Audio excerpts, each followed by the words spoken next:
श्री शिवाय नमस्तुभ्यम। भक्तगण, आज हम सुनेंगे सोमवार व्रत की पौराणिक कथा। एक समय की बात है, एक नगर में बिंदुक नामक ब्राह्मण रहता था। वो बड़ा ही दुरात्मा और महापापी था।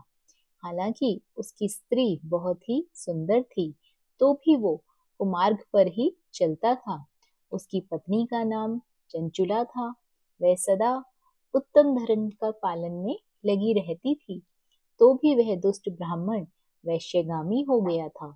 इस तरह कुकर्म में लगे हुए उस बिंदुक के बहुत वर्ष व्यतीत हो गए। उसकी स्त्री चंचुला काम से पीड़ित होने पर भी, स्वधर्म नाश के भय से कलेश सहकर भी दीर्घ काल तक धर्म से भ्रष्ट नहीं हुई, परंतु दुराचारी पति के आचरण से प्रभावित होकर आगे चलकर वो भी दुराचारिणी हो गई। इस तरह दुराचार में डूबे हुए उन मूढ़ चित्त वाले पति पत्नी का बहुत सा समय व्यर्थ हो गया। तदंतर शूद्र जातीय वैश्य का पति बना हुआ वह दूषित बुद्धि वाला दुष्ट ब्राह्मण बिंदुक समय अनुसार मरकर नरक में जा पड़ा।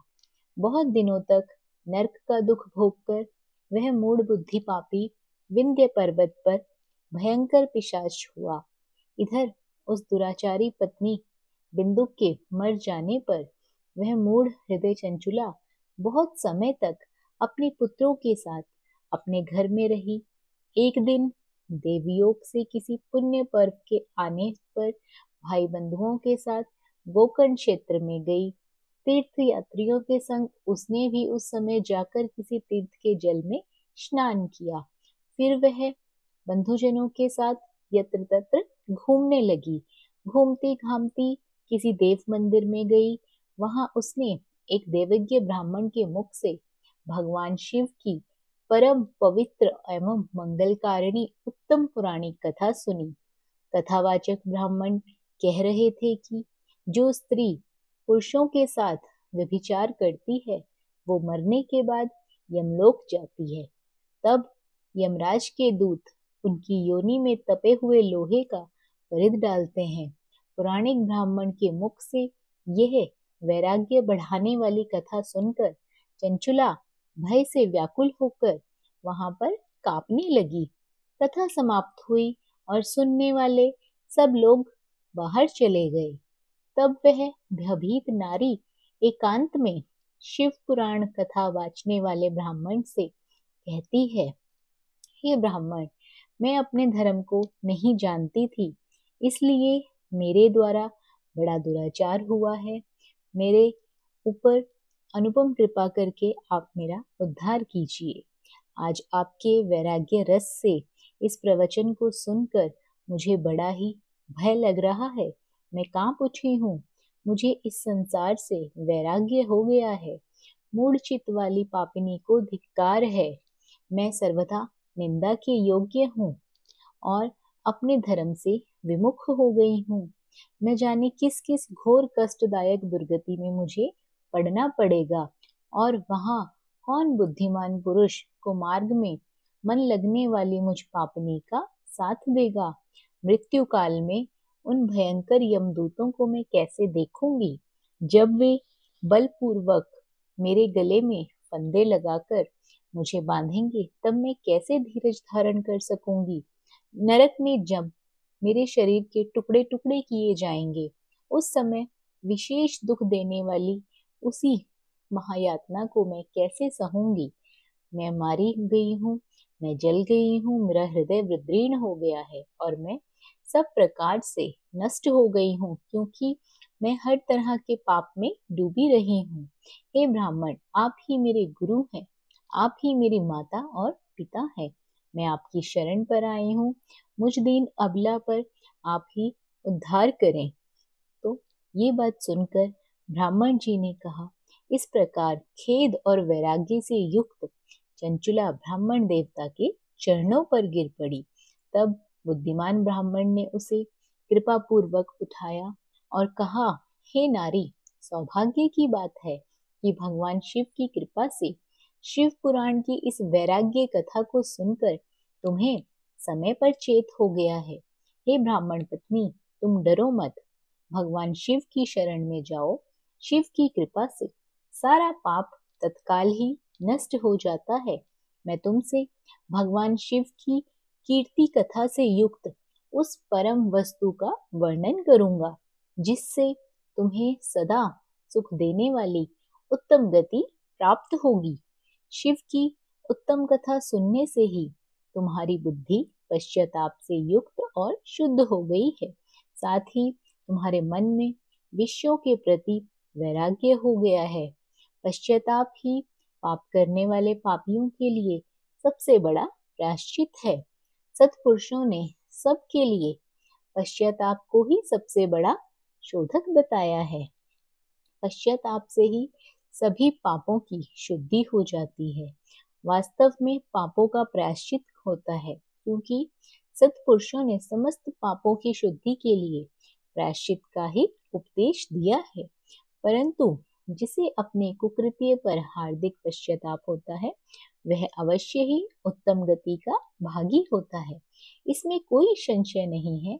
शिव पुराण की कथा सुनने से जैसे ही चित्त की शुद्धि होती है, वैसे दूसरे उपायों से बिल्कुल नहीं होती।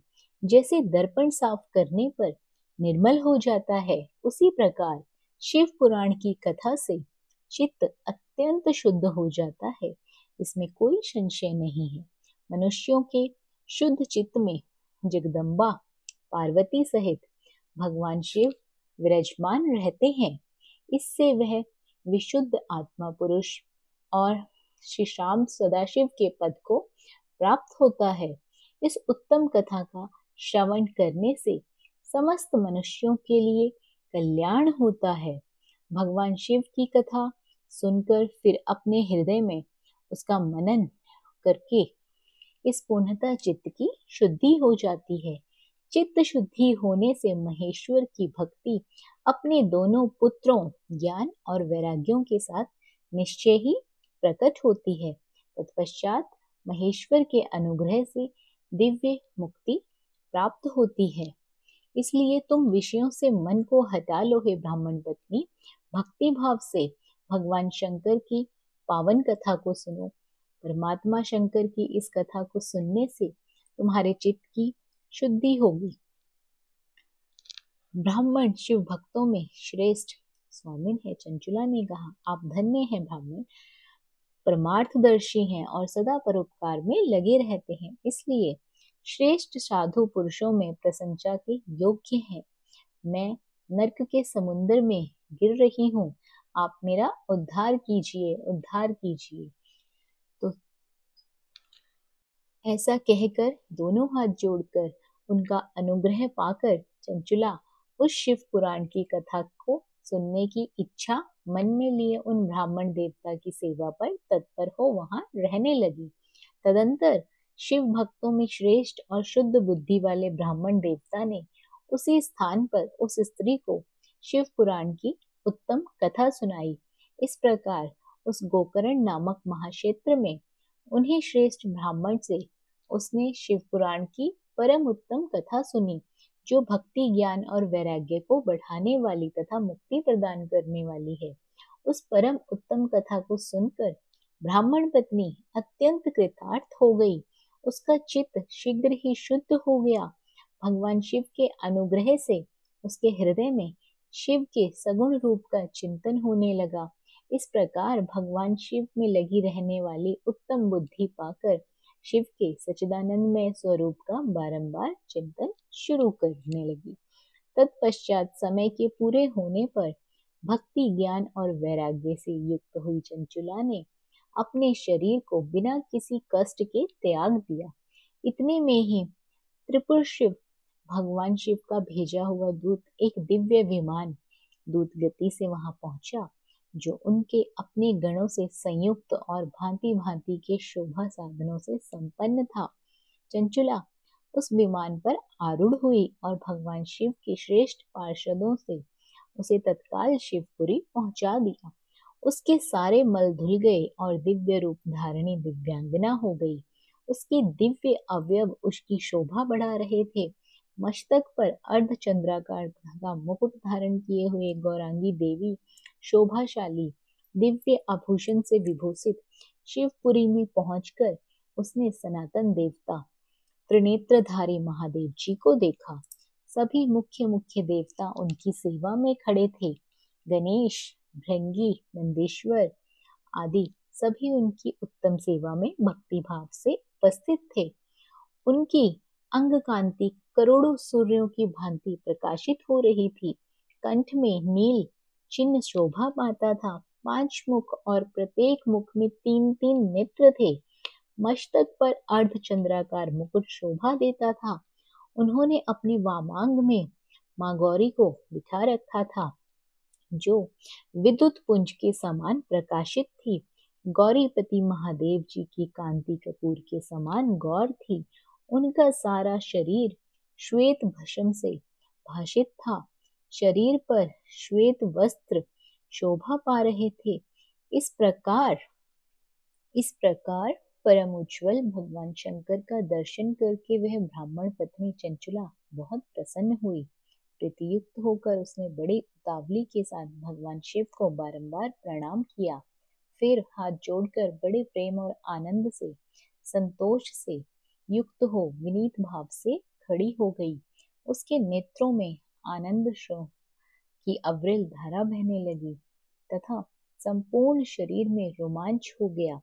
उस समय भगवती पार्वती और भगवान शंकर ने उसे बड़ी करुणा के साथ अपने पास बुलाया और सौम्य दृष्टि से उसको देखने लगे। पार्वती जी ने तो दिव्य रूप धारणी बिंदुक प्रिया चंचुला को प्रेम पूर्वक अपनी सखी बना लिया। वह उस परमानंद ज्योति स्वरूप सनातन धर्म धाम के अविचल निवास पाकर दिव्य सौख्य से संपन्न हो अक्षय सुख का अनुभव करने लगी। एक दिन परमानंद में मगन हुई चंचुला ने उमा देवी के पास जाकर उन्हें प्रणाम किया और दोनों हाथ जोड़कर उनकी स्तुति करने लगी। चंचुला बोली, हे गिरिराज नंदिनी स्कंद माता उमे, मनुष्यों ने सदा आपका सेवन किया है। समस्त सुखों को देने वाली शंभु प्रिय आप ब्रह्म स्वरूपी हैं। विष्णु और ब्रह्मा आदि देवता द्वारा सेव्य हैं। आप ही सगुणा और निर्गुणा हैं तथा आप ही सूक्ष्म सच्चिदानंद स्वरूपिणी आघात प्रकृति हैं। आप ही संसार की सृष्टि, पालन और संहार करने वाली हैं। तीनों गुणों का आश्रय भी आप ही हैं। ब्रह्मा, विष्णु और महेश्वर इन तीनों देवताओं का निवास स्थान तथा उनकी उत्तम प्रतिष्ठा करने वाली पराशक्ति आप ही हैं। इस प्रकार सूत जी के तब पार्वती जी बोली, हे सखी चंचुले सुंदरी, मैं तुम्हारी की हुई इस स्तुति से बहुत ही प्रसन्न हूँ। बोलो, क्या वर मांगती हो? तुम्हारे लिए मुझे कुछ भी न देने योग्य नहीं है। चंचुला बोली, निष्पाप गिरिराज कुमारी, मेरे पति बिंदुक इस समय कहाँ है? उनकी कैसी गति हुई है ये मैं नहीं जानती। कल्याणमयी दीनवत्सले, मैं अपने उन पतिदेव से जिस प्रकार संयुक्त हो सकूं वैसा ही उपाय कीजिए। महेश्वरी महादेवी, मेरे पति एक शूद्र जातीय वैश्य के प्रति आसक्त थे, पाप में डूबे हुए थे।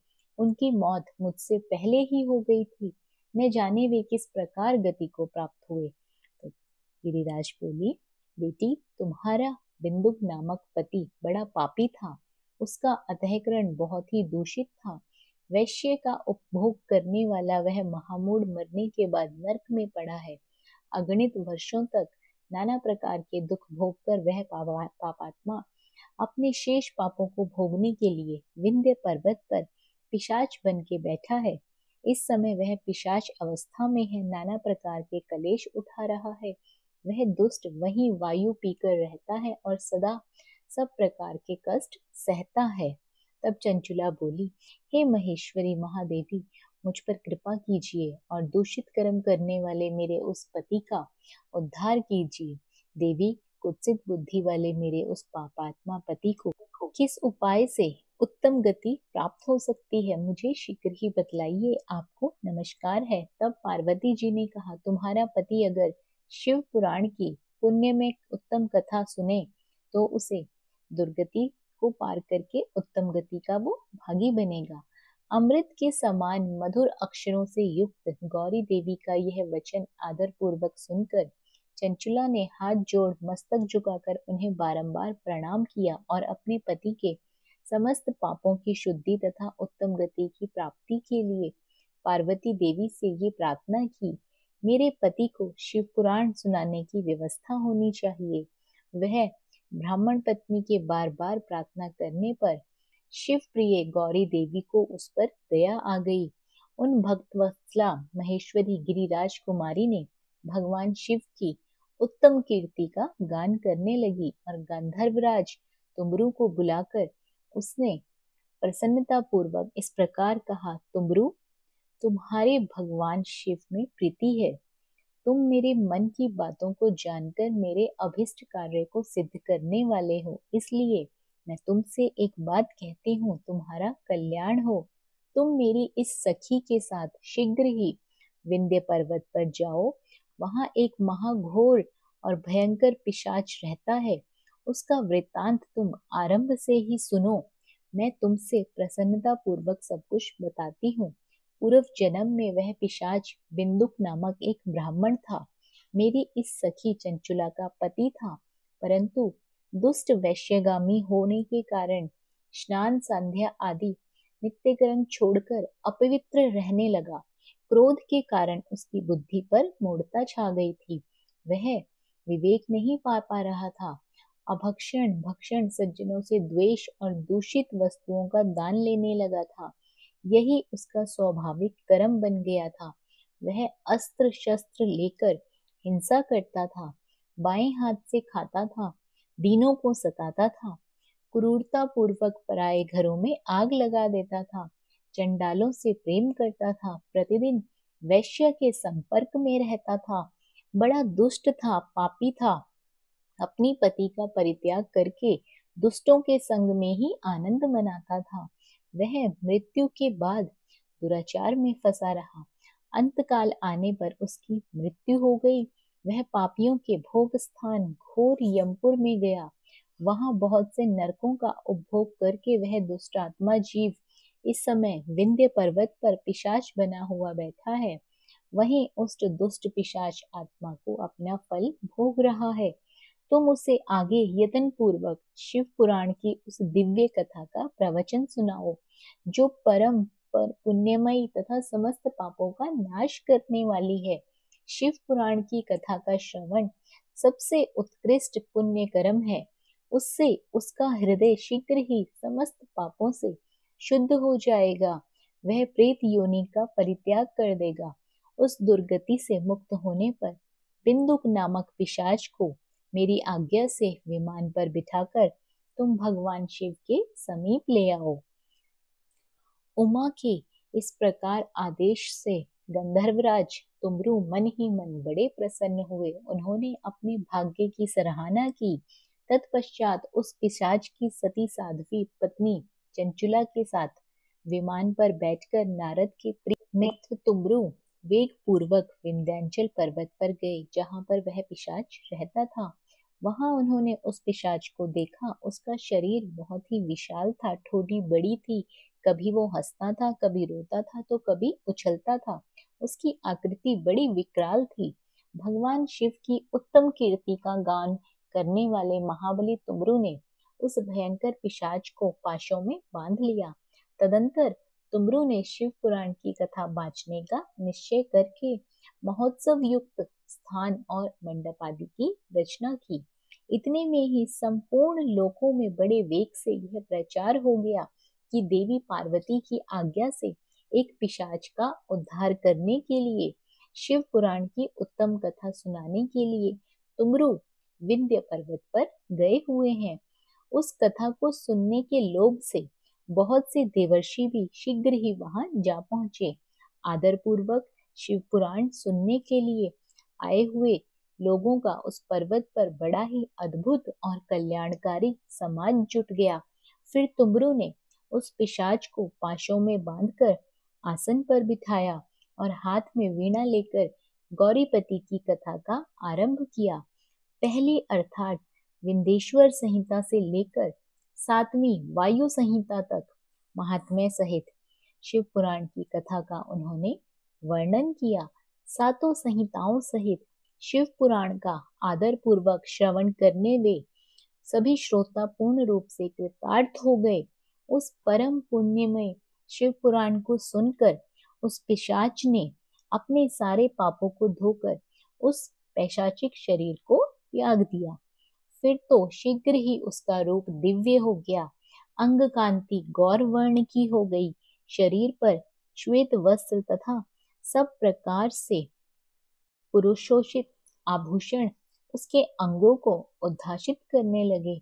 वह त्रिनेत्रधारी चंद्रशेखर रूप हो गया। इस प्रकार दिव्य देहधारी रूप होकर श्रीमान बिंदुक अपनी प्राण वल्लभा चंचुला के साथ स्वयं ही पार्वती वल्लभ भगवान शिव का गुणगान करने लगे।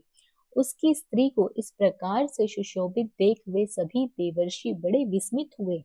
उनका चित्त परमानंद से परिपूर्ण हो गया।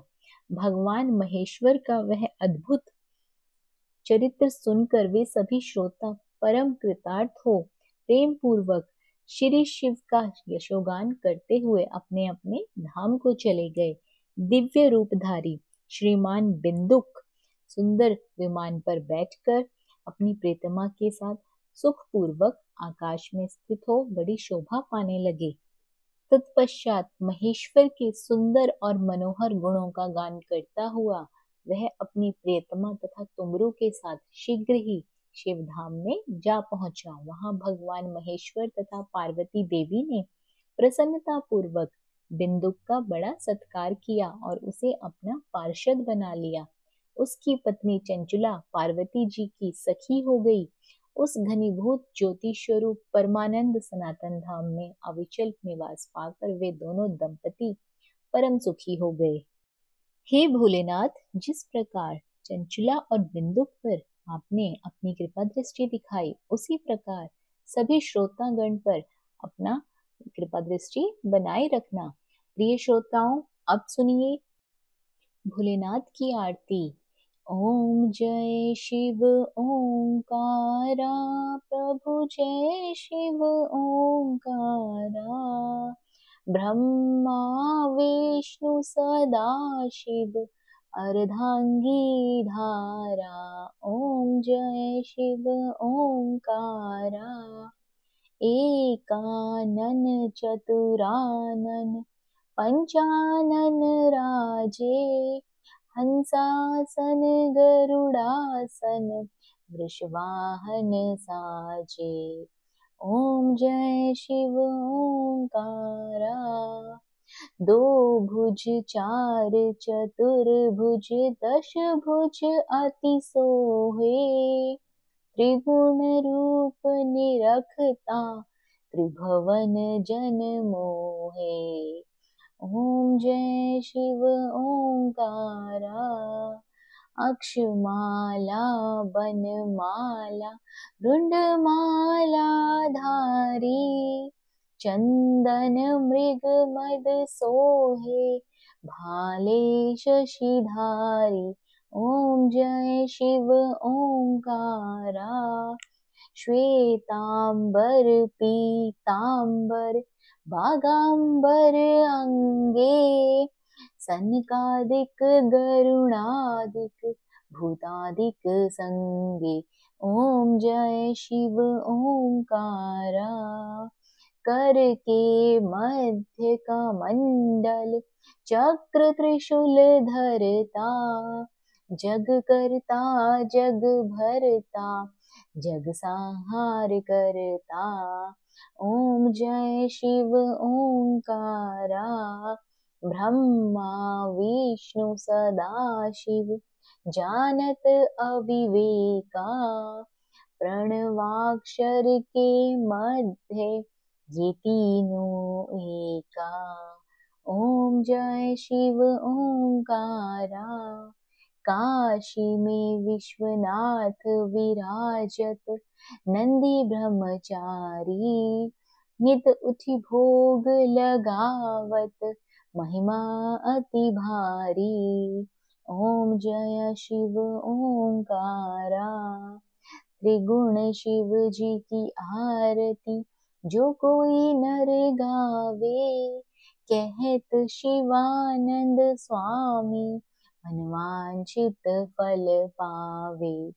ओम जय शिव ओंकारा, प्रभु हरि शिव ओंकारा। प्रिय श्रोताओं, यदि आपको कथा पसंद आई है तो कमेंट बॉक्स में हर हर महादेव जरूर लिखें। वीडियो को लाइक कर दीजिए, चैनल को सब्सक्राइब करना बिल्कुल ना भूलिए। बने रहिए आपके अपने YouTube चैनल अंकित वास्तु ज्ञान में। धन्यवाद। हर हर महादेव।